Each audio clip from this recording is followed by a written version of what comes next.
തിരുവനന്തപുരം നേമത്ത് പണം നൽകി വോട്ടേഴ്സിനെ സ്വാധീനിക്കാൻ ശ്രമിച്ചെന്ന് BJPക്കെതിരെ ഗുരുതര ആരോപണവുമായി LDFും UDFും. ഒരു വോട്ടിന് 15,000 രൂപ വീതം ഗൂഗിൾ പേ വഴി നൽകിയെന്ന് LDF സ്ഥാനാർത്ഥി V ശിവൻകുട്ടി ആരോപിച്ചു. മണ്ഡലത്തിൽ NDA പണമൊഴുക്കിയതിൽ പരാതി നൽകിയിട്ടുണ്ടെന്ന് UDF സ്ഥാനാർത്ഥി KS ശബരിനാഥനും പ്രതികരിച്ചു.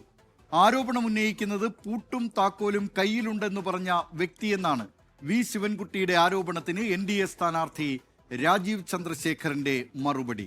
പരാതിയുണ്ടെങ്കിൽ തെരഞ്ഞെടുപ്പ് കമ്മീഷനോടും പോലീസിനോടും പരാതി പറയട്ടെ എന്നും രാജീവ് ചന്ദ്രശേഖർ പറഞ്ഞു. മത്സരം നടക്കുന്ന നേമത്ത് പലതരത്തിലുള്ള ആരോപണങ്ങൾ നമ്മൾ കണ്ടിട്ടുണ്ട്. ഈ പണമൊഴുക്ക് ആരോപണം നേരത്തെ തന്നെ പല ആവർത്തി ഈ ഇടത് സ്ഥാനാർത്ഥിയായിട്ടുള്ള V ശിവൻകുട്ടി ഉയർത്തിയതാണ്. മാത്രമല്ല ഈ തെരഞ്ഞെടുപ്പാനന്തരവും ആ രീതിയിൽ UDFും LDFും BJPക്കെതിരെ നിലപാടെടുക്കുന്നു എന്നുള്ളതാണ് ഏറ്റവും പ്രധാനപ്പെട്ട കാര്യം. മാത്രമല്ല ഇന്ന് V ശിവൻകുട്ടിയാണ് ആദ്യം ഇക്കാര്യം ഉന്നയിച്ചത്. അദ്ദേഹം പറഞ്ഞത് ഒരു വോട്ടിന് 15,000 രൂപ എന്ന രീതിയിൽ ഗൂഗിൾ പേ വഴിയടക്കം ഈ വോട്ടർമാർക്ക് പണം നൽകി സ്വാധീനം ചെലുത്താനുള്ള ഒരു ഉത്തരേന്ത്യൻ മോഡൽ ഇടപെടൽ അക്കാര്യത്തിൽ നടന്നിട്ടുണ്ട് എന്നുള്ളതാണ് V ശിവൻകുട്ടിയുടെ ആരോപണം. മാത്രമല്ല നേരത്തെ മദ്യമൊഴുക്ക് ആരോപണം അടക്കമുള്ള കാര്യങ്ങൾ നമ്മൾ കണ്ടതാണ്. നേമത്തെ ഒരു ബൂത്തിൽ നിന്ന് മദ്യം അനധികൃതമായി പിടിച്ചത് നേരത്തെ വാർത്തയായിരുന്നു. അതിനുശേഷം വ്യാപകമായി ഏതാണ്ട് 650-ലധികം ലിറ്റർ മദ്യം നേമത്ത് BJP വോട്ടർമാരെ സ്വാധീനിക്കാനായി ഇറക്കിയെന്നൊക്കെയുള്ള കാര്യങ്ങൾ അത് LDFന് പരാതിയുണ്ട്. സമാന പരാതി ഇപ്പോൾ UDFും ഉന്നയിക്കുന്നുണ്ട്. KS ശബരിനാഥൻ UDFിന്റെ സ്ഥാനാർത്ഥിയായിട്ടുള്ള KS ശബരിനാഥനാണ് ഇക്കാര്യത്തിൽ BJP പണം നൽകി വോട്ട് സ്വാധീനിച്ചു എന്നൊക്കെയുള്ള ആരോപണം ഉയർത്തിയതിന് പിന്നാലെ BJP സ്ഥാനാർത്ഥിയും BJP സംസ്ഥാന അധ്യക്ഷനുമായിട്ടുള്ള